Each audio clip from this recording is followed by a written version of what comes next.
guys! How are you? Get out of the way here, I'm filming Ruly today. I feel I have a little bit of a talent, sometimes, in finding like stupidly cheap accommodation and some like really amazing places, and I like show you guys photos like the one in Bali in Indonesia of the villa we got, like the entire villa with like a 4-poster bed and our own pool overlooking the rice paddies for like $85 a night. And to me, I was like, oh my god, they're gonna be like, oh my god, that's so expensive, but it really wasn't, because you go anywhere else in the world, you pay $300 a night for that. Anywho, today I thought I would reveal the 5 websites that I use to find my cheap accommodation, and at the end I'll give you some little hints and tips as well to get the price down even lower. Okay, so as you all probably know, Airbnb is by far my favorite website of all time. Sometimes just go online and sit there on Airbnb and go through the explore section and look at all these crazy weird accommodations, but you can find some seriously cheap places to stay. Most of them are staying with locals and local families, which is really great because you get a real insight into the culture and the country. And I won't go too much into that because you know I've already done a video on 10 reasons you should try Airbnb. So I'll link it to you down below if you want $34 off your first trip. The coupon down there.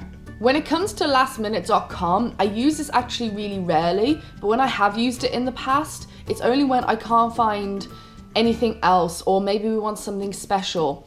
And in general, Lastminute.com can come up with a lot of expensive stuff, but if you really trawl through it, you can find some absolute gems. And obviously it's Lastminute.com.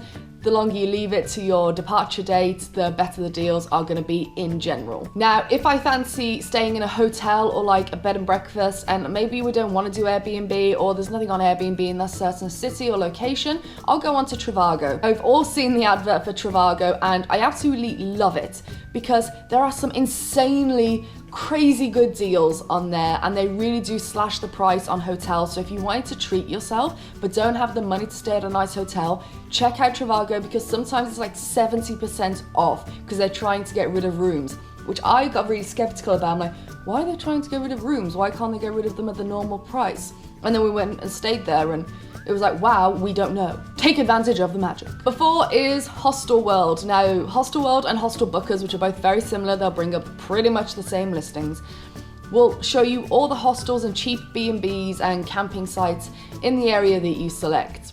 Now, I started using this like straight away. This is what I used on my first ever trip abroad, and if we want to go to a hostel, we'll still use this to this day. It is just the hub for finding youth hostels, and if you haven't already checked it out, I don't know where you've been, but you can get private rooms on there and things like that. So even if you don't want to share but still want a low price, then you can still check it out, even though I do find hostels to be ridiculously expensive when it comes to private rooms. Some of them actually aren't too bad. Now, before I knew about the next site, I used to go onto every single one, find the cheapest, coolest place to stay, until I got email through about MeshTrip. So I went on and my heart was pounding.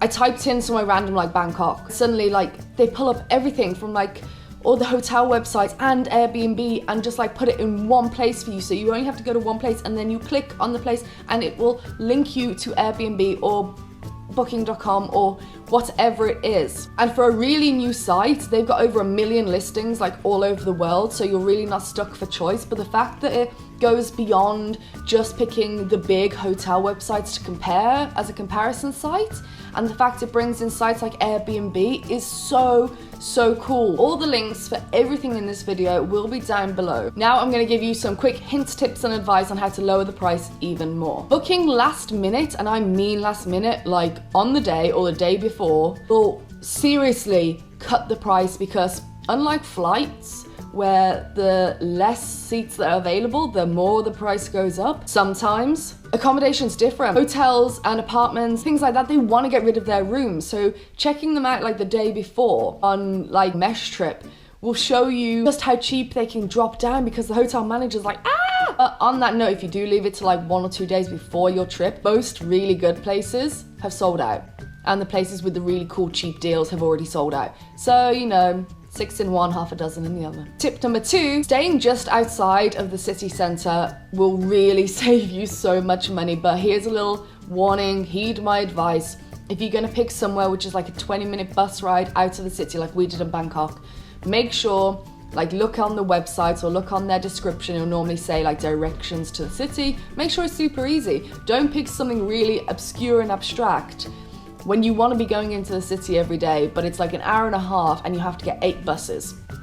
So just check that out before you book. And my final tip is, sometimes, even though you think hostels are gonna be the cheapest form of accommodation, if you're a solo traveler, absolutely. If you travel as a couple, head on to another website to find yourself an apartment or a share house for a few days, because a double room in a hostel can literally cost you hundreds per night, when you can get a hotel for 80 or a hostel room for 150. Which one are you gonna go for? So don't always think that hostels are your cheapest option. So those are the 5 sites that I use. Let me know what some of your favorite websites are to find cheap accommodation. Obviously, I didn't include couchsurfing in this. Of course, it's free, but I wanted to show that, you know about couchsurfing. I recently did a video like a few days ago on 10 reasons to try couchsurfing, so I didn't include that this time. I don't know. This is for paid accommodation and how to get as cheap as possible. So go and check the links down below, and I will see you tomorrow. Don't forget you can subscribe, keep up to date with all my travels, and get some advice as well. There's also Facebook, Twitter, Instagram, Snapchat, all at PsychoTraveller. The links right down there with all the other links. There's link crazy party town down there. I'll see you tomorrow.